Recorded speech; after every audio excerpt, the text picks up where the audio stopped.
Hello everyone, welcome to round table study.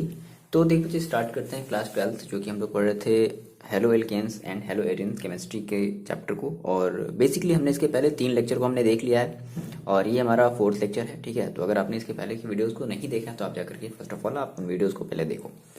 इस particular video में हम बात करेंगे कि हमारा जो भी जनरल मेथड होगा क्या क्या करने का भी, हेलो एल्केन्स को हम किस तरीके से प्रिपेयर्ड करेंगे। और मैंने हेलो एल्केन्स के बारे में आपको डिटेल में बताया, इसके पहले की पिछली 2 वीडियोस में मैंने आपको डिटेल में बताया है। ठीक है, हेलो एल्केन्स का मतलब क्या, आर के साथ एक्स। अब है ना, हेलो का मतलब मैंने आपको बताया था कि यहाँ पे कोई भी एक हमारा हेलोजन हो सकता है, फ्लोरीन, क्लोरीन, ब्रोमीन, आयोडीन, कुछ भी हो सकता है। ठीक है, और आर का मतलब हमारे कितने भी कार्बन का ये हमारा एल्केन हो सकता है। ओके, तो बेसिकली हमें क्या प्रिपेयर करना है, हमें आर एक्स प्रिपेयर करना है। देखो अब यहाँ से जो है ना आपकी एक कहने का सीन क्या है कि यहाँ से बच्चे जो है बहुत ज़्यादा डरते हैं इस पर्टिकुलर, जिसको आप लोग बोलते हो ऑर्गेनिक केमिस्ट्री, है ना। तो देखो, डरने वाली बात नहीं है। सबसे पहली चीज़ देखो क्या करना है कि चीज़ों को आपको समझना है। ओके, और कई बच्चे यहाँ पे डरते इस वजह से भी कि वहाँ पे हमेशा मैकेनिज्म, है ना, एक वर्ड सुन करके हमेशा वो डर जाते हैं। देखो मैकेनिज्म कुछ नहीं, मैंने आपको मैकेनिज्म के बारे में पहले ही बताया है कि जो सबसे सूटेबल थ्योरी जो एक्सप्लेन कर सकती है किसी भी रिएक्शन को, ध्यान से मेरी बात को समझना, कि जो सूटेबल थ्योरी जो एक्सप्लेन कर सके ना, जो सबसे बढ़िया हो, सबसे बढ़िया थ्योरी जो एक्सप्लेन कर सके किसी भी रिएक्शन को, उसी को हम क्या बोल देते हैं, मैकेनिज्म बोल देते हैं। तो हम यहाँ पर हर एक रिएक्शन की मैकेनिज्म नहीं देखने वाले हैं, मेरी बात ध्यान समझना। हर एक रिएक्शन की हम मैकेनिज्म नहीं देखेंगे, जो मोस्ट इंपॉर्टेंट होंगे या जो आपके सिलेबस में होंगे हम उनकी ही केवल क्या करेंगे, मैकेनिज्म देखने वाले हैं। एक रीज़न ये भी है डरने का कि बच्चे इसको बहुत ज़्यादा प्रैक्टिस नहीं करना चाहते। वो चाहते हैं कि बस मेरे सामने ऐसे कॉपी खुली हो और हम उसको ऐसे रट्टा मार ले। नहीं, बेसिकली ऑब्वियस ही बात है, केमिस्ट्री जो है वो लैब में चीज़ें बनाई जाती हैं, तो ऑब्वियस ही बात है आपको उनसे रिलेटेड टर्म्स को याद रखना पड़ेगा, क्या मिलाया गया क्या नहीं मिलाया गया, वो सारी चीज़ें आपको याद रखनी पड़ेंगी ना। लेकिन ऐसे नहीं याद रखते कि हाँ बस कॉपी खोल लिया और याद रख लिया, नहीं, आपको उसको लिख करके प्रैक्टिस करना है। बहुत ही आसान सी ये चीज़ है, हम लोग साथ में करते चलेंगे, जितने भी आपको रिएक्शन मिलेंगे उन सारे रिएक्शंस को आपको लिखते चलना है। ठीक है, मैकेनिज्म जिनका इंपॉर्टेंट होगा हम उनके मैकेनिज्म भी देखेंगे। ठीक है ना। तो मतलब कुल मिला जुला करके मजा आएगा, बस आप जो है प्रिपेयर्ड रहो, पूरे एक मन बना करके जो आप मेरे साथ चलो। ठीक है, देखो तो बेसिकली अगर हम बात करें जो हमारी जो general method of preparation of जो हेलो एल्केन्स है, दैट मीन्स हमें हमें जो है आर एक्स बनाना है। आर एक्स का मतलब यहाँ पर कुछ भी हो सकता है, CH3Cl हो सकता है, CH3Br हो सकता है, CH3 हो सकता है, हमें ये सारी चीज़ें बनाती हैं। तो अगर हम अकॉर्डिंग टू अपने अगर एनसीईआरटी की बात करें तो बेसिकली हमें 3 से 4 मेथड देखने हैं।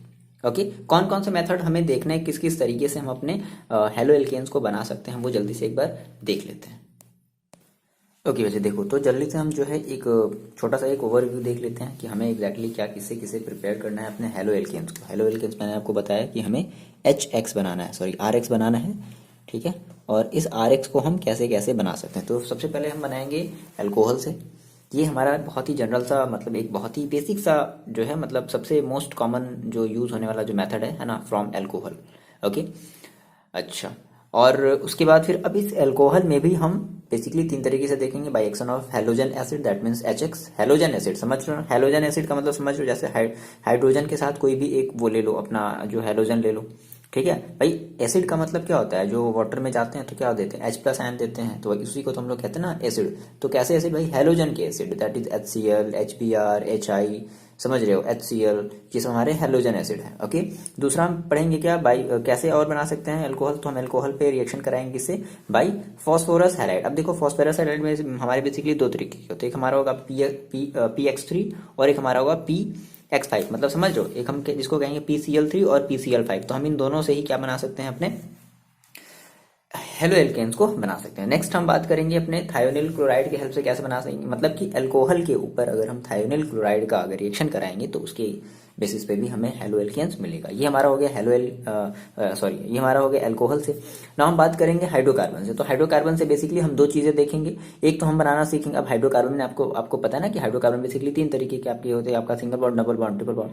तो बेसिकली हम यहाँ पर देखने वाले हैं केवल एल्केन से देखने वाले हैं। उसके बाद एक और हम देखेंगे एल्कीन से, और उसमें हम एक ये देखेंगे, इसका बेसिकली हो सके तो हम इसमें थोड़ा सा हल्का सा मैकेनिज्म भी देखेंगे, टेंशन लेने वाली बात नहीं है। ठीक है, अभी हम एक केवल एक ओवरव्यू देख रहे हैं। ओके, अब इसमें देखो आपका कुछ मोस्ट इंपॉर्टेंट टर्म आएगा और ये सब बहुत ज्यादा इंपॉर्टेंट होते हैं। कई बार तो ये डायरेक्टली पूछ लेता है कि व्हाट इज खराश इफेक्ट। खराश मतलब समझ रहे हो जो इस तरीके से लोग करते हैं ना, दैट मीन्स खराश इफेक्ट। ठीक है, या फिर जिसको हम पेरोक्साइड इफेक्ट के नाम से भी जानते हैं, तो ये कभी कभी डायरेक्टली पूछ भी लेता है कि व्हाट इज पेरोक्साइड इफेक्ट या what is Kharasch effect. Okay, now उसमें हम एक और मोस्ट इंपॉर्टेंट रूल के बारे में समझेंगे, मार्कोनी-कॉफ रूल। ये क्या होता है इसके बारे में समझेंगे। ये डायरेक्टली, ये सब ऐसे हमारे टॉपिक है बच्चे ना, ध्यान समझना मेरी बात, ये सब ऐसे टॉपिक हैं जो डायरेक्टली ही बोर्ड एग्जाम में पूछता है, डायरेक्टली नाम दे देगा। Define Markovnikov rule with an example, what is Kharasch effect और व्हाट इज पेरोक्साइड इफेक्ट, समझ रहे हो। नाउ हम बात करेंगे, एक और हमारा मेथड होगा हेलो एल्केन्स बनाने का, जिसमें हम बात करेंगे बाई हैलोजन एक्सचेंज मेथड।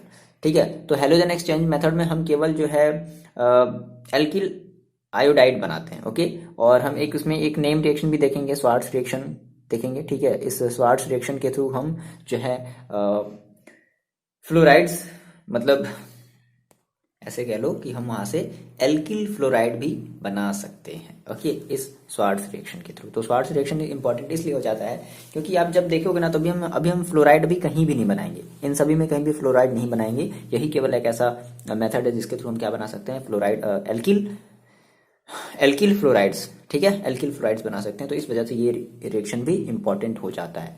तो चीजों को देखो आप थोड़ा सा समझते हुए चलना है। आप अगर चाहो तो इन जो भी नाम रिएक्शन, जो भी मतलब जो भी नेम रिएक्शन आएंगे है ना, नाम से रिलेटेड जो भी आपका रिएक्शन आएगा, उनको आप एक अलग कॉपी में बनाते चलो, लिखते चलो। ठीक है, तो बहुत ज्यादा फिर आपको वर्क नहीं करना पड़ेगा लास्ट में, पहले से ही। एक तो हम लोग वैसे ही लेट से स्टार्ट किए हैं, है ना भाई, सही बात है सर, आपने तो बहुत लेट से स्टार्ट किया है। एक वैसे ही हम लोग सर लेट से स्टार्ट किए, बट कोई बात नहीं, हम लोग लास्ट तक इसको चलेंगे। और पढ़ो, ध्यान से पढ़ो, समझ करके पढ़ो, है ना, तो आपको बहुत ज्यादा जो है रटने की जरूरत नहीं पड़ेगी। ओके, बस पढ़ो, है ना, सारी चीजें बस भूल जाओ, सब जो भी अगल बगल आपके हो रहे हैं ना दुनिया में, सब भूल जाओ, बस पढ़ाई पे ध्यान रखो। ओके, तो हम जो है आज की वीडियो में हम केवल बात करेंगे इस एल्कोहल से हम किस तरीके से बना सकते हैं। और आपको क्या करना है कि सारे के सारे जो मेथड होंगे, यानी कि by action of halogen, phosphorus halide, thionyl chloride method, तो इन सभी को आपको ध्यान से देखना है। और देखो हम बात करते हैं कि किस तरीके से हम अपने हेलो एल्केन्स को बनाते हैं with the help of alcohols. Simple सी बात है। देखो तो क्या हुआ होगा भाई, हमने कहा मेरे पास जो है एल्कोहल रहा होगा। अब एल्कोहल को हम कैसे रिप्रेजेंट करते हैं, तो एल्कोहल को हम लिखते हैं ROH, है ना, ये हमारा एल्कोहल है। R हमारा कितने भी कार्बन का हमारा जो है वो हो सकता है, एटम हो सकता है, ग्रुप हो सकता है। अब हमने कहा कि सर इस ROH के साथ हमें रिएक्शन कराना है ना, जो भी अभी मेथड अभी हमने जो देखा है, और उसको हम रिएक्शन कराएंगे किसी से, और हमारा देखो क्या बन जाएगा, ये बन जाएगा RX बन जाएगा। इसका मतलब देखो हुआ क्या है, इसका मतलब ये है कि यहाँ से OH का रिप्लेसमेंट हो रहा है, समझ रहे हो। यहाँ से OH क्या हुआ होगा, रिप्लेस हुआ होगा, और OH की जगह रिप्लेस होकर के क्या आ गया, X आ गया। दैट मीन्स जो भी हमारा हेलोजन है, तो जो भी हमारी हैलाइड्स हैं वो आ गई होंगी, समझ रहे हो। तो ये बेसिक हमारा बहुत ही एक जनरल, एक कॉमन, मतलब बहुत ज़्यादा यूज़ होने वाला मेथड है ये। अल्कोहल से हम जो हेलो एल्केन्स बनाते हैं ना, तो लेबोरेटरी मेथड में बहुत ज़्यादा ये यूज़ होने वाला मेथड है। ओके, और सिंपली हम कैसे बनाएंगे, तो बस इतनी सी बात याद रखनी है कि यहाँ से आपको OH को रिप्लेस करना है। किसे हटाना है भाई, OH को हटाएंगे। OH को हटा करके X को हम, यानी कि हेलोजन को हम क्या करेंगे, ऐड करेंगे। ओके, तो अब इसी के बेसिस पे हम जो है अपना हमारा हमने जो 3 मेथड हमने आपको जो स्टार्टिंग बताई थी, ठीक है, तो ना हम बारी बारी से हम सबके बारे में देखेंगे। देखो फर्स्ट हमने जो बताया भाई, हमारा हम एल्कोहल से बना रहे हैं। ओके, ना अब एल्कोहल में भी हमारा फर्स्ट देखो क्या है, बाय द एक्शन ऑफ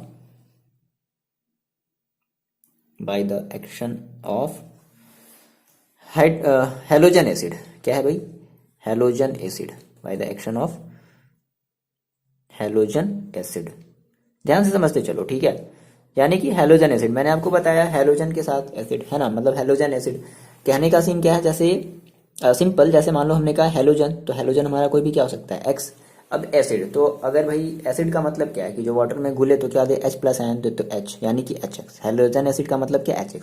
अब ये HX आपका कुछ भी हो सकता है, जैसे मान लो ये आपका HI हो सकता है, या फिर ये आपका जो है HCl हो सकता है, समझ रहे हो, HBr हो सकता है, या समझ रहे हो ना, और क्या बचा, ये हमारा जो है HF भी हो सकता है। ठीक है, तो ये इतनी सारी चीजें हो सकती है। ओके, नाउ तो देखो सिंपल सी बात होगी यहाँ पे। देखो क्या हुआ होगा, सोचो, हमने कहा सर मेरे पास क्या होगा, एक क्या रहा होगा, हमें अल्कोहल सबसे पहले हमें क्या लेना है, ध्यान समझना, ध्यान से मेरी बात समझो। और हमें सबसे पहले ये ध्यान रखो कि आपको प्रोडक्ट क्या बनाना है। आपको प्रोडक्ट बनाना है RX ना, दैट मीन्स आपको हेलो एल्केन्स बनाने हैं ना। हेलो एल्केन्स में एथिल जो आपका होगा जिसको हम कहेंगे क्या, जैसे हमारा क्लोरोएथेन हो गया, ठीक है, या फिर क्लोरोमेथेन हो गया, क्लोरोप्रोपेन हो गया, इस तरीके की सारी हमें चीजें बनानी होंगी ना। तो फॉर एग्जाम्पल हम एक एल्कोहल लेते हैं। अब एल्कोहल मान लो हम एक जनरल अगर हम बात करें, हमने कहा सर ठीक है अभी हम एक जनरल वे में बात करते हैं। हमने कहा सर ROH हमारा ये क्या है, एक एल्कोहल है। अब इस एल्कोहल के साथ देखो हम किसकी रिएक्शन कराएंगे, हेलोजन एसिड की। हेलोजन एसिड मतलब क्या, HX। अब HX में कुछ भी हो सकता है, HIHCl HBr HF कुछ भी, तो हमने मान लो नॉर्मली अभी हमने HX ही ले लिया। अब ऐसी बात है देखो, अच्छा यहाँ पर एक देखो इंपॉर्टेंट बात ये है, क्या ध्यान रखनी है कि यहाँ पर हम एक डिहाइड्रेटिंग एजेंट लेंगे। क्या लेंगे भाई, डिहाइड्रेटिंग एजेंट। अब आप मेरे को ये बताओ डिहाइड्रेटिंग एजेंट का काम क्या होगा। तो वो वाटर के मॉलिक्यूल्स को अलग करेगा ना, डिहाइड्रेटिंग एजेंट। समझते चलो, लिखते चलो, है ना। ये चीजें बार बार आपको लिख करके प्रैक्टिस करनी पड़ती हैं, ठीक है। बहुत ज्यादा देखो ऐसा नहीं समझना है कि सर हमें समझ में नहीं आ रहा, डिफिकल्ट है। ये सब सारी चीजें पहले से फैक्ट होती हैं बच्चे, समझ रहे हो। हम बस उसी चीज को क्या करते हैं, लर्न करने की कोशिश करते हैं, याद करने की कोशिश करते हैं। ये सब सारी चीजें पहले से फैक्ट है। अब भाई लर्न तो करना ही पड़ेगा ना, ठीक है। अल्कोहल लिया आपने, और अल्कोहल के साथ आपने क्या ले लिया, कोई भी आपने एक हेलोजन एसिड ले लिया। हेलोजन एसिड का मतलब कुछ भी यहाँ से उठा करके अभी हम देखेंगे, रिएक्शन भी देखेंगे, बट फिलहाल थोड़ा सा सबर करके हुए चलते हैं ना। देखो तो हमने कहा ये, अच्छा यहाँ पे हमें एक डिहाइड्रेटिंग एजेंट लेना है। डिहाइड्रेटिंग एजेंट का मतलब आपको समझ में आया, क्या करेगा ये डिहाइड्रेटिंग एजेंट, हमारे वाटर के मॉलिक्यूल्स को अलग करेगा। तो साफ साफ सी बात है, देखो यहाँ से क्या होगा, यहाँ से हमारा ये जो OH है वो अलग होगा, और यहाँ से हमारा जो HX है ये दोनों आपस में अलग होंगे, और इस R के पास जाकर के क्या जुड़ जाएगा, ये हमारा जो X है वो जाकर के अटैच होगा। दैट मीन्स क्या हो जाएगा, देखो RX, ठीक है। और साथ ही साथ देखो हमारे ये क्या बनेगा, डिहाइड्रेटिंग एजेंट, दैट मीन्स हमारे वाटर के मॉलिक्यूल्स अलग होंगे, दैट मीन्स H2O हमारा क्या हो जाएगा, बाहर निकल जाएगा। समझ रहे हो। तो इस तरीके से हमारा एक जनरल जो है अल्कोहल से हम क्या बना सकते हैं, हेलो एल्केन्स बना सकते हैं, ठीक है। अब यहाँ पे हम सर कहें कि ये जो हमारा देखो जो ये जो डिहाइड्रेटिंग एजेंट है इसको हम कहते हैं जिंक क्लोराइड। नाम याद रखना है क्या, जिंक क्लोराइड, है ना। डिहाइड्रेटिंग एजेंट में हम क्या लेंगे, जिंक क्लोराइड लेंगे, ओके। ये क्या करेगा, देखो ये इसका बेसिकली फंक्शन क्या होता है कि ये वापस से इस रिएक्शन को फिर से रिपीट नहीं होने देता। समझते चलो बातों को। जिंक क्लोराइड क्या करेगा, ये वापस इस रिएक्शन को रिपीट नहीं होने देगा, और साथ ही साथ क्या करेगा, ये वाटर के मॉलिक्यूल्स को निकालने में भी हेल्प करेगा। क्लियर है, चलो देखो। अच्छा मान लो कि जैसे, अच्छा एक मिनट, अब जैसे मान लो हमने कहा सर अल्कोहल की अगर हम बात करें, तो अल्कोहल आपको पता है कि अल्कोहल आपके 3 तरीके के होते हैं। कौन कौन से सर, कौन कौन से 3 तरीके के होते हैं। एक जिसको आप कहते थे प्राइमरी अल्कोहल मतलब 1 degree, secondary alcohol 2 degree, and tertiary alcohol 3 degree, ऐसे अल्कोहल बोलते थे ना। देखो तो हमने कहा सर अगर हम बात करते हैं अगर अल्कोहल की, तो अल्कोहल में भी हमारी वैरायटी है ना। अरे वो वाला पीने वाले वैरायटी की बात नहीं कर, वो तो है ही भाई, उसमें तो है ही, वो तो उसके क्या कहने, छोड़ दो जाने दो, है ना। लेकिन हम बात करें अगर इसकी अपने स्टडी वाले की बात करें, तो इसमें भी हमारी वैरायटी, मतलब 1 डिग्री अल्कोहल आपको पढ़ना है, 2 डिग्री अल्कोहल पढ़ना है, ठीक है, और 3 डिग्री अल्कोहल पढ़ना है ना। तो 1 डिग्री देखो अल्कोहल, जैसे समझ लो 1 डिग्री अल्कोहल में देखो हम क्या कहते थे कि हमने कहा सर मेरे पास जैसे CH3OH है, तो ये हमारी 1 डिग्री अल्कोहल है। क्यों हम इसको 1 डिग्री अल्कोहल कह रहे हैं, देखो क्योंकि हमारा ये जो OH ना जिस कार्बन से अटैच है, समझ रहे हो, ये ऐसे भी लिख सकते हो, CH3 को ऐसे साइड साइड में लिख दो। तो ये जो हमारा OH ये जिस कार्बन से अटैच है ना, वो कार्बन किसी और कार्बन से अटैच्ड नहीं है, तो इसलिए हम इसको क्या कहते हैं, इसलिए हम इसको 1 डिग्री अल्कोहल कहते हैं, या जिसको हम कहते हैं क्या, प्राइमरी, क्या कहते हैं, प्राइमरी, ओके, प्राइमरी अल्कोहल। समझ रहे हो। दूसरा देखो क्या है, अब 2 डिग्री का मतलब समझ में आ रहा है कि एक हमारा ऐसा अल्कोहल, जैसे मान लो हमने कहा हमारे पास ये था CH3 CH और CH3, और मान लो हमने इसमें यहाँ से जोड़ दिया OH, तो हमने कहा सर देखो हमारा अल्कोहल जिस कार्बन से अटैच है, बात समझना, हमारी अल्कोहल है ना जो जिस कार्बन से अटैच है, वो कार्बन बेसिकली हमारे 2 कार्बन और दो और कार्बन से अटैच है। समझ के बाद, हमारा अल्कोहल जिस कार्बन से अटैच है वो कार्बन 2 और कार्बन से अटैच है, तो ऐसे अल्कोहल को हम लोग कहते हैं क्या, सेकेंडरी अल्कोहल, यानी कि 2 डिग्री अल्कोहल है, या फिर हम जिसको कहते हैं सेकेंडरी, 2 डिग्री या सेकेंडरी दोनों नाम से जानते हैं, ठीक है, सेकेंडरी, ओके, सेकेंडरी अल्कोहल के नाम से हम इसको जानेंगे। देखो अब एक तीसरी हमारी टाइप की भी अल्कोहल हो सकती है, दैट मीन्स टर्शरी अल्कोहल, ठीक है। अब टर्शरी अल्कोहल का मतलब आपको समझ में आ गया कि एक ऐसा हमारा OH ग्रुप है ना जो जिस कार्बन से अटैच होगा, अब वो कार्बन जो होगा वो बेसिकली हमारे 4 कार्बन से क्या हुआ होगा, अटैच मतलब लिंक हुआ होगा, तो उसको हम लोग क्या कहते हैं, उसको हम लोग कहेंगे टर्शरी। फॉर एग्जाम्पल जैसे जैसे मान लो हमने कहा, देखो यहाँ पे CH3 और C और CH3 और ये CH3, देखो 1 2 3 वैलेंसी कार्बन की कितनी, 3 4 होनी चाहिए, और यहाँ पे क्या लग गया, OH लग गया। तो देखो ये OH देखो इस कार्बन से अटैच है, और ये जो कार्बन है ये बेसिकली 3 हमारे, या फिर ऐसे कह लो कि 3 आपके एल्किल ग्रुप से अटैच्ड है, या 3 कार्बन से अटैच्ड है। तो अगर ये 3 कार्बन से अगर ये अटैच होगा, है ना, जिस कार्बन के साथ एल्कोहल ग्रुप लगा है, तो ऐसे मतलब इस टाइप के एल्कोहल को हम क्या कहेंगे, 3 डिग्री, ठीक है, 3 डिग्री एल्कोहल, या जिसको हम कहेंगे क्या, टर्शरी, टर्शियरी एल्कोहल। चलो इतनी बात आपको समझ में आई। तो अब देखो, अब यहाँ से आपको एक मोस्ट इंपॉर्टेंट बात यहाँ से समझनी है, क्या कि 1 डिग्री 2 डिग्री और 3 डिग्री एल्कोहल में कौन ज्यादा स्टेबल होता है। समझते चलना ध्यान से, 1 डिग्री और 2 डिग्री और 3 डिग्री में ज्यादा स्टेबल कौन होता है। तो देखो अगर हम कहें कि 1 डिग्री में हमारा जो है ना, 1 डिग्री 2 डिग्री और 3 डिग्री में, तो 1 डिग्री हमारा जो होगा वो सबसे कम स्टेबल होगा, 2 डिग्री थोड़ा ज्यादा स्टेबल होगा, और 3 डिग्री सबसे ज्यादा स्टेबल हमारा जो है एल्कोहल होगा। ओके, ये हमारी ये क्या है, order of stability, order of stability of alcohol, ठीक है। एल्कोहल की जो स्टेबिलिटी ऑर्डर है वो ये है। इतनी बात आपको समझ में आ रही है। अच्छा देखो, इसका रीजन बेसिकली ये कहा जाता है, इसका रीजन बेसिकली ये कहा जाता है, जैसे मान लो इसका रीजन समझ लो, इसका रीजन आपने थोड़ा सा ये पढ़ा होगा। ऐसा समझो कि जिस कार्बन से, ठीक है, जिस कार्बन से जितने ज्यादा हमारे एल्किल ग्रुप अटैच्ड होंगे, है ना, मतलब कि जैसे देखो इस वाले में क्या है, मतलब इस वाले कार्बन से, यानी कि ये कार्बन जो हमारा जिस OH से जुड़ा है, इससे बेसिकली 3 हमारे जो है एल्किल ग्रुप अटैच है, इससे 2 एल्किल ग्रुप अटैच है, इससे एक, इससे केवल एक ही, मतलब इससे कुछ भी नहीं है ना, ठीक है। तो हम कहेंगे कि जो सबसे ज्यादा अटैच्ड होगा वो हमारा ज्यादा स्टेबल होगा। और मजे की बात देखो क्या है ना, यहाँ पे एक बात जस्ट इसकी अपोजिट है, ध्यान समझना। अपोजिट क्या है, अगर हम कहें ये तो हमारी order of stability of alcohol हो गई, ऑर्डर ऑफ स्टेबिलिटी, है ना, वर्ड्स पे आप ध्यान दे रहे हो ना, ठीक ठीक, बढ़िया सर, अभी आप वर्ड्स पे ध्यान दे रहे हो। अगर हम कहें कि इसमें रिएक्टिव ज्यादा कौन होगा, तो आप सिंपल सी बात कहोगे, सर अगर ये ज्यादा स्टेबल है तो बस सी बात है सर, ये ज्यादा रिएक्टिव नहीं होगा। लेकिन उल्टा, नहीं, ऐसा नहीं होगा, ये सबसे ज्यादा रिएक्टिव होगा। ये जो 3 डिग्री एल्कोहल है वो सबसे ज्यादा रिएक्टिव का रीजन क्या है, देखो बताते हैं। देखो इसका रीजन अगर आप ध्यान से थोड़ा सा समझोगे, अगर हमने कहा सर स्टेबिलिटी, आप बता रहे हो कि सर सबसे ज्यादा स्टेबल हमारा 3 डिग्री अल्कोहल है, तो भाई आपने कहा सर सबसे ज्यादा स्टेबल अगर 3 डिग्री है, तो भाई स्टेबल है तो अब ये आप अपने बॉन्ड इजिली नहीं छोड़ेगा ना। देखो होगा क्या, जैसे यहाँ पर हम बेसिकली बात करते हैं प्लस आई इफेक्ट की, जिसको हम कहते हैं इंडक्टिव इफेक्ट। क्या कहते हैं, इंडक्टिव इफेक्ट। अब ये देखो क्या होता है, ये क्या बोलता है, इस इंडक्टिव इफेक्ट के अकॉर्डिंग, जैसे हमने कहा सर इस वाले कार्बन से देखो कितने हमारे एल्किल हैलाइड्स अटैच है, मतलब हमारे कितने जो है एल्किल ग्रुप अटैच हैं, 3 एल्किल ग्रुप अटैच हैं। इस वाले के कार्बन से देखो 2 एल्किल ग्रुप अटैच हैं, और इस वाले से एक भी नहीं है। तो होगा क्या, ये जितने भी हमारे एल्किल ग्रुप होंगे ये सभी क्या करेंगे, अपने जो है इलेक्ट्रॉन्स क्या करेंगे, देंगे, ठीक है। अच्छा देखो, अब बेसिकली ऐसे समझो कि इस प्लस आई के इफेक्ट की वजह से, है ना, जब ये इलेक्ट्रॉन जब ये इसके पास जा रहा होगा, तो देखो अब ऑक्सीजन बेसिकली होता क्या है, ऑक्सीजन जो है हाईली इलेक्ट्रोनेगेटिव एलिमेंट जो हमारा होता है, हाईली इलेक्ट्रोनेगेटिव हमारा एटम ये होता है, ठीक है। अब क्या होगा कि यहाँ से जो ऑक्सीजन है, ठीक है ना, इसको जितना भी इलेक्ट्रॉन मिलेगा ये सारा का सारा इलेक्ट्रॉन लेता जाएगा।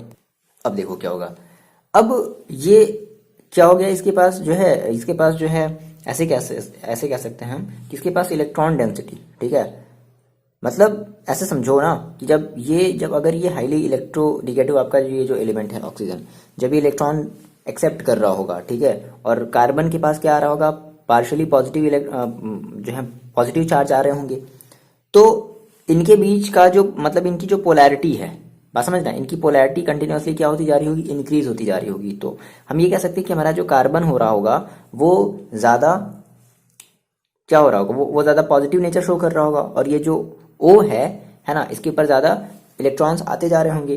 तो क्या होगा कि अगर देखो, अगर अब कार्बन के पास क्या हो गया, बहुत ही ज्यादा जो है पॉजिटिव चार्ज आ गया, तो मान लो हमने इसको जो है HI से रिएक्ट करा दिया, सपोज करो HI से मान लो हमने रिएक्ट करा दिया, तो अब ऐसी बात है यहाँ पर I आपका आपको पता है कि I आपकी क्या है, हाईली इलेक्ट्रोनेगेटिव एलिमेंट्स है, पता है ना आपको, ठीक है। तो क्या होगा, अब इसके ऊपर नेगेटिव चार्ज है और इस कार्बन के ऊपर क्या है, पॉजिटिव चार्ज आता जा रहा है। तो क्या हो जाएगा, ये जो आई है, देखो ये आई क्या हो जाएगा, इस वाले कार्बन से अटैच हो जाएगा। एक एक यहाँ पर स्टेप और होता है बेसिकली, जब भी हम मैकेनिज्म की बात करें, फिलहाल अभी हम मैकेनिज्म की बात नहीं कर रहे हैं, टेंशन नहीं लेना, सिंपल हम आपको एक बेसिक सी बात बता रहे हैं कि इसका रीजन क्या है।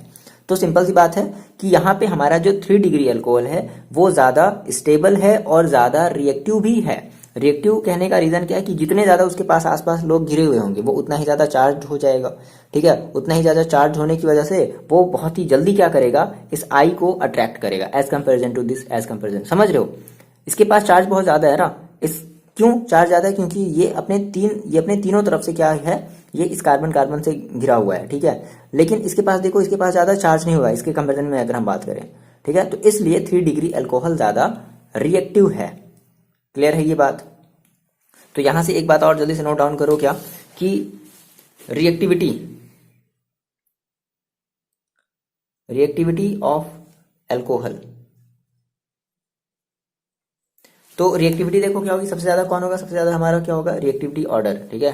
रिएक्टिविटी ऑर्डर ऑफ अल्कोहल, तो सबसे ज्यादा कौन सा होगा, 3 डिग्री, उससे छोटा 2 डिग्री और सबसे छोटा 1 डिग्री, ठीक है। क्योंकि 1 डिग्री पास ज्यादा भीड़ भाड़ नहीं, मतलब उसके पास ज्यादा चार्ज नहीं है।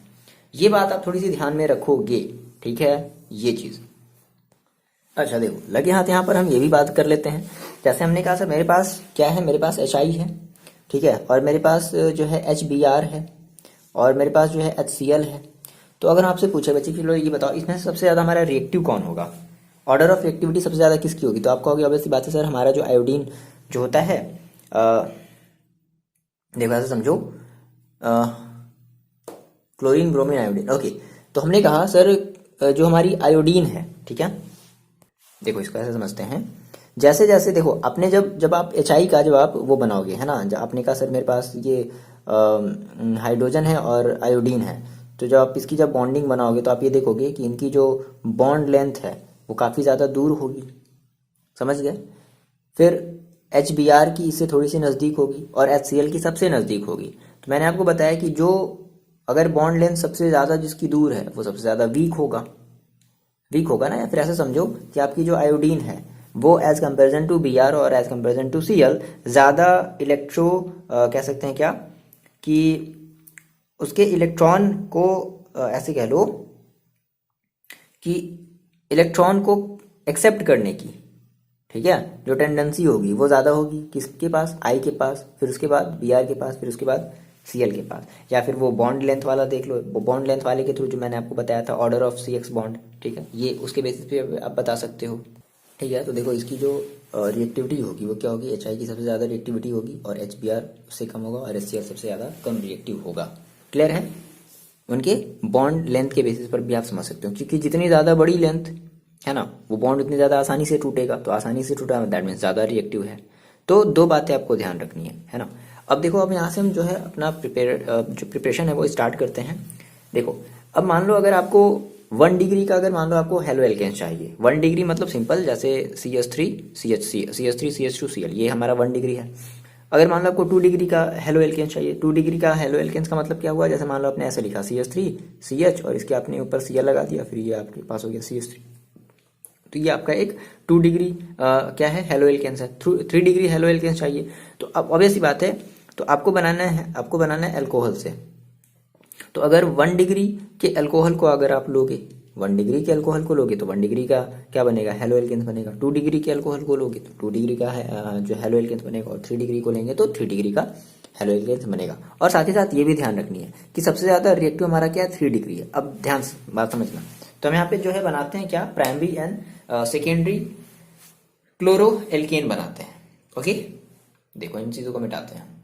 देखो अगर आपको मान लो प्राइमरी जो है प्राइमरी अगर क्लोरो एल्केन बनाना है, ठीक है, तो हमें मान लो, जैसे मान लो हमने एक अल्कोहल लिया, ठीक है, सपोज करो CH3 CH2 और OH, है ना, प्राइमरी अल्कोहल है ये हमारे पास। और हम इसको देखो, मान लो अगर हम क्लोरो एल्केन बनाना चाहते हैं, क्या बनाना चाहते हैं, क्लोरो एल्केन। अब भाई कितने कार्बन के अपने अल्कोहल लिए हैं, 3 कार्बन के अल्कोहल लिए हैं, तो 3 कार्बन का वो आपको क्या मिलेगा, 3 कार्बन का आपको हेलो एल्केन भी मिलेगा। तो आपने कहा सर मान लो कि अगर हम ले लें प्लस का HCl ले लिया जाए। ओके, तो ध्यान से देखो समझना। तो मैंने आपको बताया था कि यहाँ पर हम क्या करते हैं, हम यहाँ पर एक डिहाइड्रेटिंग एजेंट का यूज करते हैं जिसको हमने कहा था क्या, ZnCl2। ये हमारा क्या है, डिहाइड्रेटिंग एजेंट है। अब देखो क्या बनेगा, तो सबसे पहले देखो क्या होगा ना एग्जैक्टली कि यहाँ से हमारा जो है एक कार्बोकेटायन बनेगा। कार्बोकेटायन का मतलब क्या होता है कि जिसके पास पॉजिटिवली चार्ज मतलब एक ऐसा कार्बन एटम जिसके पास पॉजिटिवली चार्ज आयंस होते हैं, पॉजिटिवली चार्ज एटम्स होते हैं, ठीक है। तो बेसिकली हमें इनका मैकेनिज्म नहीं लिखना है, सिंपल सी बात ऐसे समझो। क्या होगा, यहाँ से हमारा ये जो देखो ये जो OH है यहाँ से ये हटेगा और इस OH की जगह हट करके क्या लगेगा, ये Cl लगेगा।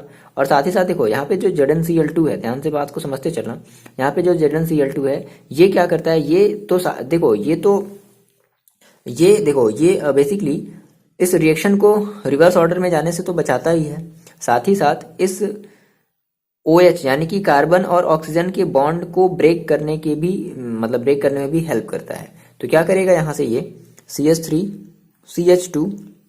CH2 और Cl और साथ ही साथ क्या निकल जाएगा, H2O। क्लियर है। तो ये भी हमारा क्या बना है, ये हमारा एक प्राइमरी एल्कोहल है, दैट मीन्स 1 डिग्री का हमारा प्राइमरी हेलो एल्केन्स है। मान लो अगर आपने कहा नहीं हमें अगर 2 डिग्री का जो है हेलो एल्केन्स चाहिए, 2 डिग्री का हेलो एल्केन्स चाहिए, तो उसके लिए आपको क्या लेना पड़ेगा, उसमें तो आपको पता सब समझ में आया कि एक हमारे पास Cl होगा और Cl हमारे जिस चीज से अटैच होगा वो C हमारे किसी 2 कार्बन से अटैच होगा। ये तो होता है ना सेकेंड डिग्री। तो उसके लिए आपको क्या लेना पड़ेगा, उसके लिए आपको सेकेंड डिग्री का एल्कोहल लेना पड़ेगा। तो देखो सेकेंड डिग्री का एल्कोहल लेते हैं, क्या है हमारे पास सेकेंड डिग्री का एल्कोहल है, CH3 CHOH और एक इधर और हम CH3 जो ऐड कर दें तो ये हमारा देखो क्या हो गया, हमारा सेकेंड डिग्री का एल्कोहल हो गया। इसका हम क्या नाम देंगे, इसका हम नाम देंगे क्या, प्रोपेन-2-ऑल। देखो मेथ एथ प्रोप, तो क्या है ये आपका प्रोपेन है और जो एल्कोहल है वो कौन से नंबर पर है, दूसरे नंबर पर लगा है, तो क्या बोलेंगे प्रोपेन-2-ऑल। ये मैंने आपको नाम बताया ना, प्रोपेन-2-ऑल, ये सब लिख लोगे आप, प्रोपेन-2-ऑल। अब इसका हम क्या कराते हैं, इसका हम जो है HCl के साथ रिएक्शन कराते हैं इन प्रेजेंस ऑफ ZnCl2 की प्रेजेंस में। और मैंने आपको बताया कि ZnCl2 क्या करता है, ये एक डिहाइड्रेटिंग एजेंट तो है ही, साथ ही साथ ये जो हमारा है जो CO के बॉन्ड की है ना, जो CO बॉन्ड के बीच की जो मतलब CO बॉन्ड का ऐसे समझ लो कि CO बॉन्ड में ये एक क्लीवेज क्रिएट करता है। क्लीवेज का मतलब आप समझ रहे हो, क्लीवेज का मतलब कि उनके बीच एक ऐसे समझ लो कि एक सेपरेटिंग है ना, सेपरेटिंग चीज, ये मतलब सेपरेट करना है। क्लीवेज का मतलब क्या कि एक ऐसी बीच की चीज दो चीजों को क्या कर रही हो, अलग कर रही हो, दैट इज कॉल्ड क्लीवेज। तो ये Zn वही हेल्प करता है। ओके, तो देखो क्या बनेगा भाई, 2 डिग्री का हमारा क्या बनेगा, 2 डिग्री का हमारा जो है वो क्लोरो एल्केन्स बनेगा। तो देखो कैसे बनेगा, ऑब्वियस सी बात है। देखो यहाँ से हमारा OH क्या होगा, रिप्लेस, देखो जहां पर भी OH है वहां से OH को हटाओ, तो OH यहाँ पर है और यहाँ पर हमारे पास ये H और Cl है, तो ये Cl क्या हो जाएगा, इस OH, ये OH यहाँ से क्या होगा, हटेगा और ये Cl यहाँ पर आकर के अटैच होगा। तो देखो क्या हो जाएगा, CH3 CH और ये हो गया आपके पास क्या, Cl, और इधर जैसे था जो चीज सेम चीज वैसे सब सारी की सारी चीजें वैसे ही छोड़ दो, बस यहाँ से इस OH को रिप्लेस कर दो और ये OH हमारा किस में कन्वर्ट हो जाएगा, ये हमारा कन्वर्ट हो जाएगा H2O में। ठीक है, आ रही बात, ये बात आपको समझ में आ रही है ना। यहाँ से आप ये सब सारी चीजें आप बना सकते हो। अच्छा अब देखो, अब होता क्या है यहाँ पर, टर्शरी एल्कोहल के साथ ये हम ZnCl2 नहीं लेते। रीजन क्या है, कभी कभी पूछ लेता है ना कि Cl2 क्यों नहीं लेते, जब हमारा जो ZnCl2 है अगर वो एक डिहाइड्रेटिंग एजेंट का अगर वो काम कर रहा है तो हम क्यों नहीं ले रहे हैं। देखो रीजन क्या, मैंने आपको बताया कि जो टर्शरी एल्कोहल है वो सबसे ज्यादा रिएक्टिव है, मोस्ट ऑफ यानी कि प्राइमरी और सेकेंडरी से सबसे ज्यादा क्या है, रिएक्टिव है, वेरी रिएक्टिव है। टर्शरी एल्कोहल सबसे ज्यादा रिएक्टिव है। तो अब भाई ऑलरेडी वो रिएक्टिव है और आप यहाँ पर ZnCl2 किस ले रहे थे, इन चीजों को मतलब बहुत जल्दी कराने के लिए ना, इनकी बॉन्डिंग को बहुत जल्दी ब्रेक करने के लिए हम ZnCl2 का यूज करते हैं और ऑलरेडी हमारा टर्शरी एल्कोहल बहुत ज्यादा रिएक्टिव है, तो उस केस में हम ZnCl2 का यूज नहीं करेंगे। क्लियर है। तो हमने कहा अगर हम बात करें अगर टर्शरी एल्कोहल के लिए अगर हम बात करें तो देखो tertiary alcohol that mean CH3C और ये आपका होगा OH, ये आपका होगा CH3 और ये भी आपका होगा CH3। ठीक है, ये आपका क्या है, एक टर्शरी एल्कोहल है। इसको आप रिएक्शन कराओ किससे, HCl के साथ, क्या बनेगा देखो, तो अब ऐसी बात है, देखो क्या बनेगा, CH3, बस यहाँ से OH हटाओ, रिप्लेस करो यहाँ से OH और यहाँ पे Cl लगा देते हैं। ठीक है, तो देखो क्या हो जाएगा, CH3 C Cl CH3 और CH3। ठीक है, और साथ ही साथ क्या निकल जाएगा, H2O। बस हो गया। क्लियर है बात, समझ में आ रही है? तो ये अभी हमने क्या किया, ये अभी हमने अल्कोहल से जो है ये सारी चीजें बना ली। अब देखो देखो अब आपको अगर मान लो अगर ब्रोमो एल्केन बनाना है ना, अभी आपने तो ये क्लोरो एल्केन बनाया, तो क्लोरो एल्केन बनाने के लिए हम क्या लेते हैं, ZnCl2 ले रहे हैं। लेकिन अगर आपने कहा नहीं सर मेरे को अगर ब्रोमो एल्केन चाहिए, क्या चाहिए भाई, ब्रोमो एल्केन चाहिए, ओके। तो हमने कहा हमें क्या बनाना है, हमें बनाना है bromoalkane, bromoalkane, okay. देखो तो सबसे पहली बात ये समझो, ब्रोमो एल्केन देखो हम कैसे बनाएंगे। तो सबसे पहले आपको क्या लेना पड़ेगा, आपको एक एल्कोहल लेना पड़ेगा। आपने कहा क्या, एक हम एल्कोहल ले लेते हैं, दैट मीन CH3, कोई भी एक एल्कोहल ले लो, CH3 CH2 और OH। ये आपने एक एथिल एल्कोहल ले लिया। अब अगर आपको ब्रोमो एल्केन बनाना है, तो ब्रोमो एल्केन बनाने के लिए आपको क्या लेना पड़ेगा, आपको लेना पड़ेगा हाइड्रोजन, यानी कि जो हमारे पास हाइड्रोजन होगी, और हाइड्रोजन के साथ हमें क्या लेना पड़ेगा, HBr, मतलब कि हाइड्रोजन ब्रोमाइड, ये लेना पड़ेगा ना। अब यहाँ पर एक इंपॉर्टेंट बात ध्यान रखती है कि जब आप ब्रोमो एल्केन जब आप बना रहे होगे, तो ब्रोमो एल्केन को बनाने के लिए आपको जो है एक एक दूसरे, ऐसे कह सकते हैं, देखो यहाँ पर हमें जो है ना एक कैटलिस्ट की जरूरत पड़ेगी। किसकी जरूरत पड़ेगी, कैटलिस्ट। और वो हमारा कैटलिस्ट क्या होगा, H2SO4, समझ गए। और यहाँ पर हम एक वर्ड यूज करेंगे, रिफ्लक्स। बताते हैं अभी इस रिफ्लक्स का मतलब क्या है। तो हमने कहा सर हमारे पास हमें बनाना था ब्रोमो एल्केन। ब्रोमो एल्केन को बनाने के लिए हमने क्या लिया, हमने हाइड्रोजन ब्रोमाइड, हमने एक एसिड ली और हमने उसमें ये अल्कोहल को हमने मिलाया, और साथ ही साथ हम जो है H2SO4, दैट मीन्स हम एक बहुत ही लिटिल अमाउंट में, है ना, कंसनट्रेटेड H2SO4 की बहुत ही लिटिल अमाउंट में जो है बहुत ही छोटी सी अमाउंट लेंगे, और जब इसके साथ जब रिएक्शन कराएंगे तो क्या बनेगा, हमारे पास बनेगा CH3 CH2 और Br। देखो यहाँ से ये H हटा दो, OH हटा दो, और यहाँ पे Br को अप्लाई वहां पर लगा दो, तो क्या बन जाएगा, CH3 CH2 Br बन जाएगा। अब देखो बात समझो, अब यहाँ पर ये रिफ्लक्स का मतलब देखो क्या है। रिफ्लक्स का देखो मतलब क्या होता है कि जैसे मान लो जैसे हमने यहाँ पर हम जो अल्कोहल यूज कर रहे हैं ना, वो रिफ्लक्स अल्कोहल यूज कर रहे हैं। अब ये सर रिफ्लक्स अल्कोहल क्या चीज है, देखो होता क्या है कि मान लो आपके पास एक अल्कोहल थी, ओके, आपके पास बीकर में क्या थी, एक अल्कोहल थी। आपने इसको गर्म किया, क्या किया आपने इसको गर्म किया, और गर्म करने के बाद क्या होगा, अब ये जब मतलब इसके वेपर बाहर उड़ेंगे, मतलब वेपराइज फॉर्म में ये आएगा, तो क्या होगा कि जो भी वेपर निकले, है ना, उसको आप किसी फ्लास्क में उसको स्टोर करो, और स्टोर करने के बाद उसको फिर से आप उसको कंडेंस्ड कर दो, उसको फिर से ठंडा कर दो कंडेंसर के थ्रू, समझ गए। तो इस टाइप से आपका जो भी अल्कोहल मिलेगा उसको हम कहेंगे रिफ्लक्सिंग अल्कोहल, रिफ्लक्स अल्कोहल। रिफ्लक्स का मतलब समझ में आया, गर्म किया, वेपर बना, वेपर को कलेक्ट किया, और वेपर को कलेक्ट करके फिर से उसको हमने कंडेंसर में क्या कर दिया, ठंडा कर दिया, ठीक है। तो हमने इस टाइप का हमें जो लिक्विड मिला, यानी कि वो जो कूल लिक्विड मिली, उसको हमने क्या दिया, क्या, रिफ्लक्सिंग अल्कोहल या रिफ्लक्सिंग लिक्विड, कोई भी, वो लिक्विड हमारी लिक्विड हो सकती है, हमारी अल्कोहल हो सकती है, कुछ भी हो सकता है। तो रिफ्लक्स का मतलब समझ में आया, ठीक है, ये होता है रिफ्लक्स का मतलब।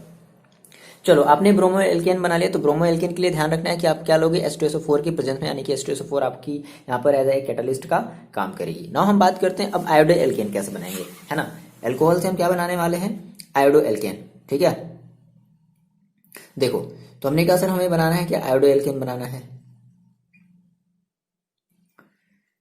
देखो आयोडो एल्केन बनाने के लिए क्या करना पड़ेगा, अब जैसे कि जिस तरीके से आपने जो है ब्रोमो एल्केन बनाने के लिए आपने HBr का यूज किया, तो उसी तरीके से आपको आयोडो एल्केन बनाने के लिए क्या करना पड़ेगा, HI का यूज करना पड़ेगा, ऑब्वियस सी बात है। लेकिन यहाँ पर जो है HI के साथ साथ हमें यहाँ पर फॉस्फोरिक एसिड की भी जरूरत पड़ेगी। क्या, किसकी जरूरत पड़ेगी, फॉस्फोरिक एसिड की जरूरत पड़ेगी। तो हमने कहा सर देखो मेरे पास क्या है, मेरे पास आयोडो एल्केन बनाने के लिए हमने एक अल्कोहल लिया, ठीक है, मान लो 2 कार्बन का आप अल्कोहल ले लो, क्या, CH3 CH2 OH, ठीक है, ये आपने 2 कार्बन का क्या कर लिया, अल्कोहल ले लिया। अच्छा अब सबसे पहले तो आप क्या करोगे, इसको आप या तो पोटेशियम आयोडाइड से, बात समझ, यहाँ पे आपके पास 2 तरीके हैं, या तो आप इसको पोटेशियम आयोडाइड के साथ जो है रिएक्शन कराओगे, या तो आप इसे जो है डायरेक्टली हाइड्रोजन आयोडाइड के साथ रिएक्शन कराओगे, ओके। देखो तो अगर हम इसको पोटेशियम आयोडाइड के साथ अगर रिएक्शन कराते हैं, अच्छा यहाँ पे हमें अल्कोहल, फिर से वही अल्कोहल लेना है, कैसा अल्कोहल लेना है, रिफ्लक्सिंग अल्कोहल लेना है, और आपको रिफ्लक्सिंग का मतलब पता है, ओके। तो आपने यहाँ पे जो है एथिल अल्कोहल लिया है, और आप अगर मान लो यहाँ पर अगर पोटेशियम आयोडाइड अगर लेते हो, ठीक है, तो उसके साथ साथ आपको H3PO4 भी लेना पड़ेगा, ओके। देखो देखो यहाँ पर हमारे पास जो H3PO4 है, है ना, जिसको हम फॉस्फोरिक एसिड बोल रहे हैं। तो ये एग्जैक्टली क्या करेगा, यहाँ पर हम जो H3PO4 ले रहे हैं वो हम 95%, है ना, कितना ले रहे हैं, ये टर्म याद रखना है, 95% H3PO4 को हम क्या कर रहे हैं, KI के साथ जब रिएक्शन करा रहे हैं ना। तो देखो अब यहाँ से हमें सेकेंड वाले की हमें रिक्वायरमेंट क्यों पड़ी, मतलब सेकेंड वाला भी हम क्यों लिखेंगे, बात समझना है यहाँ से। क्या हुआ कि ये दोनों, या तो आप 95% ऑफ H3PO4 एसिड लो, ठीक है, और उसको KI के साथ रिएक्शन करा दो। तो डायरेक्टली जब रिएक्शन कराओगे तो क्या बनेगा, देखो आपके पास बनेगा, जैसे आपने मान लो कितने कार्बन कर लिया, 2 कार्बन का आपने अल्कोहल लिया, तो आपके पास 2 कार्बन का जो है क्या बनेगा, एल्किल आयोडाइड बनेगा। दैट मीन्स आपके पास बनेगा CH3, CH2 और I, ये बनेगा ना, ठीक है। और साथ ही साथ देखो यहाँ से आपका जो देखो क्या अलग हो जाएगा, तो यहाँ से देखो अलग हो गया क्या, देखो पहले हमें सबसे पहले क्या करते हैं भाई, जो हमें चीज़ बनानी होती है हम उसको बना लिए, अब हमें देखो निकालना क्या है। तो हमने सर यहाँ से हमने I को हमने अटैच कर लिया, यहाँ से हमने OH को बाहर निकाला है, तो सबसे पहले तो आप H2O बाहर निकाल दो, H2O बाहर निकलेगा।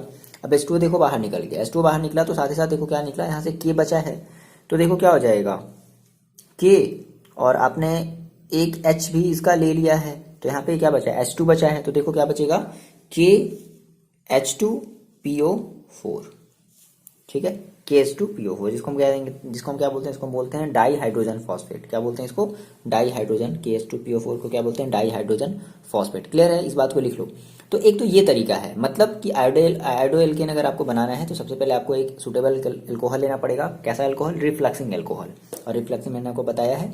उसके बाद आप क्या करो, आप पोटेशियम आयोडाइड लो, और पोटेशियम आयोडाइड का 95% H3PO4 के साथ, यानी कि फॉस्फोरिक एसिड के साथ रिएक्शन कराओ, है ना। तो इसके बेसिस पे क्या बन जाएगा, तो जो चीज़ आपको चाहिए, क्या चाहिए आपको, चाहिए जो है एल्किल आयोडाइड चाहिए। क्या चाहिए, एल्किल आयोडाइड, तो एल्किल आयोडाइड निकाल दो, और साथ ही साथ आपका वाटर भी बाहर निकल जाएगा। जो बचा उसको आप साथ साथ यहाँ पर लिख दो। एक दूसरा तरीका है, दूसरा तरीका देखो क्या है कि अभी हमने अगर 95%, अब हमने H3PO4 को हमने किसके साथ रिएक्शन कराया, KI के साथ रिएक्शन कराया। एक डायरेक्ट तरीका है, डायरेक्ट तरीका देखो क्या है, दूसरा तरीका ये है कि आपने मान लो कितने भी कार्बन का, जैसे मान लो हम यहाँ पे एक कार्बन का लेते हैं, ठीक है, तो आपने मान लो एक कार्बन का अगर आपने अल्कोहल लिया CH3OH, ठीक, आप यहाँ पर चाहो तो डायरेक्टली आप हाइड्रोजन आयोडाइड से भी रिएक्शन करा सकते हो। देखो यहाँ से देखो मतलब क्या है कि आपने तो कहा सर ये तो आप जो है आप अल्कोहल से तो बना रहे हो, लेकिन आप इस पे जो है रिएक्शन किसका करा रहे हो, हाइड्रोजन सॉरी हेलोजन एसिड का रिएक्शन कर रहे हो। सर यहाँ पर तो हेलोजन कहीं नजर नहीं आ रहा है। नहीं, यहाँ से हेलोजन बना, हुआ क्या एग्जैक्टली देखो, ये जब आपस में जब रिएक्ट किया ना, ये जब आपस में रिएक्ट किया तो यहाँ से आपका बना HI, और यहाँ से बना आपका क्या KH2PO4, ठीक है। तब जाकर कि ये HI क्या कर रहा है, इससे के साथ क्या कर रहा है, रिएक्ट कर रहा है। तो अब हम या तो सर मेरे पास एक ये तरीका है बनाने का, दूसरा तरीका क्या है कि हम ये इतनी चीज ना लें, हम क्या कर लें, हम 57% जो है मतलब कंसंट्रेटेड HI ले लें, है ना। कितनी, 57% ऑफ कंसंट्रेटेड HI, ओके, कितनी ले लें भाई, 57% ऑफ कंसंट्रेटेड HI। तो जब हम डायरेक्टली जब रिएक्शन कराएंगे तो हमें डायरेक्टली जो है एल्किल आयोडाइड मिल जाएगा, यानी कि CH3I हमें मिल जाएगा, और साथ ही साथ हमारा जो H2O है वो बाहर निकल जाएगा। समझ में आ रही बातें, तो कंटिन्यू इसको जो है प्रैक्टिस करना है। ऐसा नहीं कि नहीं मतलब समझ में आ रहा है तो ऐसे केवल बस जनरली ओरली देखना नहीं, ओरली नहीं देखना है, इनको आप प्रैक्टिस करो अच्छे से कॉपी पे। देखो तो अभी हमने अल्कोहल का पढ़ा, और अल्कोहल से हमने बना लिया क्या, क्लोरो एल्केन और ब्रोमो एल्केन और आयोडो एल्केन हमने बना लिया। तो तीनों को बनाने के लिए हम अलग अलग देखो हम जो है क्या कह सकते हैं उसको, कैटालिस्ट का अलग अलग रिजेंट का हम यूज कर रहे हैं, समझ रहे हो। तो ये इंपॉर्टेंट है, ओके। तो हमने ये चीज बना ली। नाउ हम बात करते हैं कि हम किस तरीके से फॉस्फोरस हैलाइड, हमने 3 चीजें बताई थी ना, तो हमारा ये फर्स्ट हो गया, ठीक है। नाउ हम बात करेंगे कि इस तरीके से हम फॉस्फोरस हैलाइड से देखो कैसे बना सकते हैं। देखो फॉस्फोरस हैलाइड बहुत ही आसान है, समझते हैं इसको, हम पहले मिटा देते हैं। देखो बच्चे लोग, तो सबसे पहले हम समझते हैं भाई phosphorus halide. Phosphorus halide basically आपको 2 तरीके के देखने को मिलेंगे। एक आपको मिलेगा PX5, ठीक है, और एक आपको देखने को मिलेगा PX3, है ना, समझ रहे हो। अब देखो, तो सबसे पहले हम बनाते हैं क्या, क्लोरो एल्केन बनाते हैं। तो अगर आप जब क्लोरो एल्केन बनाओगे तो एक्स की जगह आप क्या रख लोगे, आप रख लोगे PCl5 और रख लोगे PCl3। ये बात समझ रहे हो, ठीक है। देखो तो हमने कहा सबसे पहले हम क्या बनाते हैं, सबसे पहले हम बनाते हैं क्लोरो एल्केन। ओके, क्या बनाया जाए, सबसे पहले बनाते हैं क्लोरो एल्केन, है ना, हमें सब बनाना है ना क्लोरो एल्केन, ठीक है। फिर हम बनाएंगे क्या क्या बनाएंगे भाई, ब्रोमो एल्केन, फिर आयोडो एल्केन, ये सारी चीजें बनाएंगे। सबसे पहले हम बनाते हैं क्या, क्लोरो एल्केन। तो आपको क्या लेना पड़ेगा, फास्फोरस हैलाइड का मतलब क्या समझ में आ रहा है, px5 और px3 तो हमारे होते हैं फास्फोरस हैलाइड, ठीक है, फास्फोरस के साथ हैलाइड, तो px5 और px3। अब देखो, तो आपको अगर क्लोरो एल्केन बनना है तो अब ऑब्वियस बात है, आप क्या करोगे, आपके पास मान लो आपने, देखो अभी मैं थोड़ा सा ओवरव्यू देखते हैं, हमने कहा सर मान मेरे पास क्या है, मेरे पास ROH है और हमने जो है px5 से मान लो हमने रिएक्शन करा दिया, तो देखो क्या बनेगा, ऑब्वियसली बात है, हमारे पास क्या बनेगा, हमारे पास बनेगा क्या, देखो ये जो x है, ठीक है, ये इस R के साथ आकर के लगेगा, समझ रहे हो, तो क्या होगा, देखो RX होगा, अच्छा, और साथ ही साथ RX तो हुआ, अब बाकी के भी तो हमारे कुछ x बचेंगे ना, जैसे यहाँ पे जो है 4x देखो और बचेगा, तो ये 4x देखो कहाँ जाएगा, तो एक आपका यहाँ से निकलेगा क्या, POCl3, मतलब कि POX3 ऐसे कह लो, POX3 और प्लस HX मतलब HCl, ऐसे समझो। देखो आते हैं जनरल अपने मुद्दे पर आते हैं, देखो वापस अपने टॉपिक, ये POX3 का मतलब क्या है, POX3 को हम लोग कहते हैं फॉस्फोरस ऑक्सीक्लोराइड, क्या कहते हैं, फॉस्फोरस ऑक्सीक्लोराइड। ओके देखो फॉर एग्जांपल मान लो हमने लिया क्या, CH3 CH2OH, और हमने ले लिया PCl5 इज इक्वल टू, क्या बनेगा, हटा दो यहाँ से इस OH को रिप्लेस करो, तो पहले तो ये दोनों तो आप लिख लोगे ना, CH3 CH2 और इस OH को हटा करके हमने यहाँ पर क्या लगा दिया, हमने यहाँ पर Cl लगा दिया, लग गया, क्या निकला यहाँ से, POCl3 और प्लस HCl, देखो बैलेंस कर लो, देखो यहाँ पर Cl कितनी बार है, 5 टाइम है, यहाँ पर Cl देखो 3 4 5 हो गए, मतलब है ना, यही ऐसे तो बैलेंस करोगे। इस POCl3 को लिख लो, आप इसको क्या कहोगे, आप इसको कहोगे फॉस्फोरस ऑक्सीक्लोराइड, क्या कहोगे भाई, फॉस्फोरस ऑक्सीक्लोराइड, फॉस्फोरस ऑक्सीक्लोराइड, ठीक है, और ये आपका बन गया क्या, क्लोरो एथेन, क्या बना ये आपका, क्लोरो एथेन बना ना। देखिए बच्चों अब बात समझो, अब हम बनाने वाले हैं क्या, bromoalkane and iodoalkanes, है ना, किसके हेल्प से, from alcohols by the action of phosphorus halide. अब देखो, तो जिस तरीके से आपने क्लोरीन की केस में देखा कि आपने कहा मेरे पास जो है PCl5 भी होता था और PCl3 होता था, और ये हमारे बेसिकली बहुत ज़्यादा स्टेबल होते थे, लेकिन अब ब्रोमीन और आयोडीन की केस की अगर हम बात करें, तो ब्रोमीन और आयोडीन के केस में देखो हमें क्या मिलेगा, हमें मिलेगा PBr3 एंड PI3। अब ये जो PBr3 है और ये जो PI3, ये बहुत ज़्यादा क्या होते हैं, ये बहुत ज़्यादा अनस्टेबल होते हैं, तो सबसे पहले हमें क्या करना पड़ेगा, अब ये फ्री स्टेट में नहीं रहते, तो सबसे पहले हम इनको बनाएंगे, ध्यान रखना, इनको हम सबसे पहले क्या करेंगे, बनाएंगे। तो हमने कहा कि हम अब PBr3 को बनाने वाले हैं और PI3 को बनाने वाले हैं, तो कैसे बनाते हैं, रेड फॉस्फोरस, रेड फॉस्फोरस का मतलब क्या, P4, ध्यान समझो, रेड फॉस्फोरस पर क्या करते हैं, हम ब्रोमीन से रिएक्शन कराते हैं। अब ब्रोमीन का मतलब क्या होता है भाई, Br2, ब्रोमीन, अब Br2 ही लोगे ना, फ्री स्टेट में तो ऐसा नहीं ले सकते ना, red phosphorus, that means P4 को हम क्या करेंगे, ब्रोमीन से रिएक्शन कराएंगे, तो क्या बनेगा, PBr3। चलो बैलेंस कर लो, तो यहाँ पर 4 है, P4 है, तो यहाँ पर कितना हो जाएगा, 4 हो जाएगा। अब यहाँ पर Br को काउंट करो, तो 4 3 12 है, यहाँ पर कितना है, 2 ही है, तो कितना लेना पड़ेगा, 6। आई बात समझ में। अब ये जो PBr3 मिला है, इस PBr3 का हम क्या करेंगे, अपने अल्कोहल के साथ रिएक्शन कराएंगे। नाउ हमने कहा सर मेरे पास क्या था, मान लो मेरे पास है CH3 और CH2, ठीक है, और मान लो OH, ठीक है, और हमने इसमें रिएक्शन करा दिया किसका, PBr3 का हमने रिएक्शन करा दिया, PBr3, तो देखो क्या बनेगा, क्या बनेगा, देखो ध्यान समझो, तो हमारे पास देखो क्या बनने वाला है, हमारे पास बनने वाला है ये CH3 CH2 और CH2 Br, ये तो मिलेगा CH3 CH2 CH2 Br, और देखो साथ में क्या निकल जाएगा, साथ में निकलेगा आपके पास H3PO3, क्या निकलेगा, H3PO3। ओके, अब H3PO3 को बैलेंस करने के लिए आप यहाँ पर देखो कि H3 है ना, ओके PBr3 है, Br3 है ना, Br3 है, तो यहाँ पर आपने Br तो क्या लिया है, एक ही बार है ना, तो यहाँ पर आपको बी आर कितनी बार बनाना पड़ेगा, 3 बार बनाना पड़ेगा। तो जब यहाँ पर अगर 3 लोगे तो यहाँ पर भी आपको 3 लेना पड़ेगा। अब देखो बैलेंस हुआ क्या, H3PO3 तो OH, हाँ देखो 3 बार H है H3 और PO3 O भी कितनी बार, इधर 3 बार, इधर भी देखो 3 बार है। और फास्फोरस देखो 1 बार है, फास्फोरस 1 बार है। बैलेंस हो गया ना, सिंपल है, बैलेंस करने वाला टेंशन नहीं लेना है। ठीक है, देखो सिमिलरली इसी तरीके से आप क्या बना सकते हो, आप इसी तरीके से आयोडो एल्केन बना सकते हो। तो आयोडो एल्केन बनाने के लिए क्या करना पड़ेगा, आयोडो एल्केन बनाने के लिए आपको फिर से वही क्या बनाना पड़ेगा, आपको PI3 बनाना पड़ेगा। ठीक है, तो अब PI3 हमारा क्या होता है, बहुत ज़्यादा स्टेबल नहीं होता, यानी कि बहुत ज़्यादा ये रिएक्टिव होता है। तो सबसे पहले हम इसको बनाएंगे कैसे, रेड फॉस्फोरस के साथ क्या करेंगे, आयोडीन का रिएक्शन कराएंगे। समझ में आ रही बात।